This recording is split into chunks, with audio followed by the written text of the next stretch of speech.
Habang hinihintay ko ang tank na in-order ko, ay nagpunta muna ako dito sa Farmer's Garden dito sa may nisyo. Dahil nabalitaan ko na meron silang mga isdang nakadisplay dito, lalo na yung medaka. Kaya halika guys, samahan niyo ako sa loob. Pagpasok mo sa loob ay bubungad sa iyo ang mga iba-ibang terrarium at mga kokedama. Ang kokedama ay isang moss ball na merong halaman na nakatanim sa loob. At ito na nga ang medaka corner. Iba't ibang klaseng medaka ang makikita mo.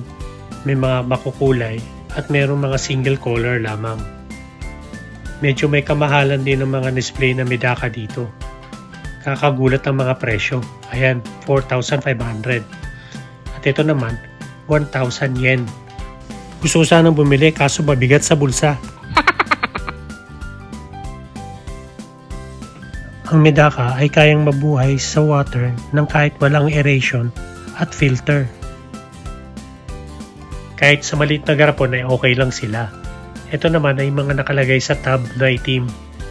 Ayan, iba't ibang klaseng medaka. Dalawang medaka na sa loob. Ibig sabihin yan, pares sila. Lalaki at babaeng medaka. Ayan, 2,500 ang isang pares. At ito naman ang tinatawag na moina o daphnia. Isang uri ng crustacean na pinapakain sa mga isda. May mga supplies din sila dito para sa pag-aalaga ng medaka. Ito naman ay isang unique style ng pagtatanim ng moss. Nakatanim siya sa ibabaw ng bato at yung bato nakababad sa tubig. Dahil dito nababasa ang bato at nagkakaroon ng moisture ang moss para mabuhay. May mga cherry shrimp din silang nakadisplay dito.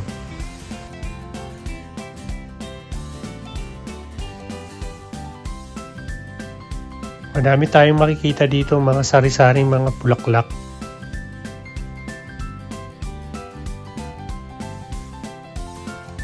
Tiyak na mag-i-enjoy ang mga mahihilig sa mga halaman, lalo na sa mga bulaklak.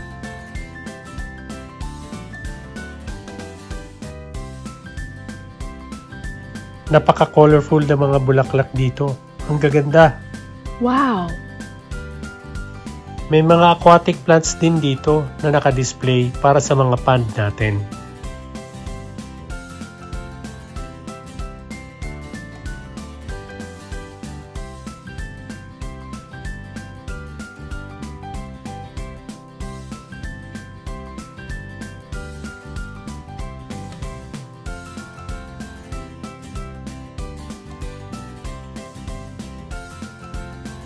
At syempre meron ding mga ornamental plants na para sa loob ng bahay.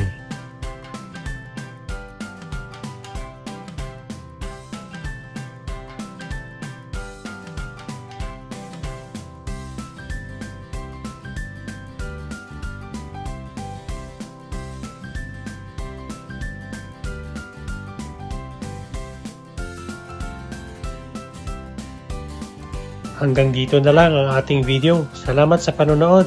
Bye!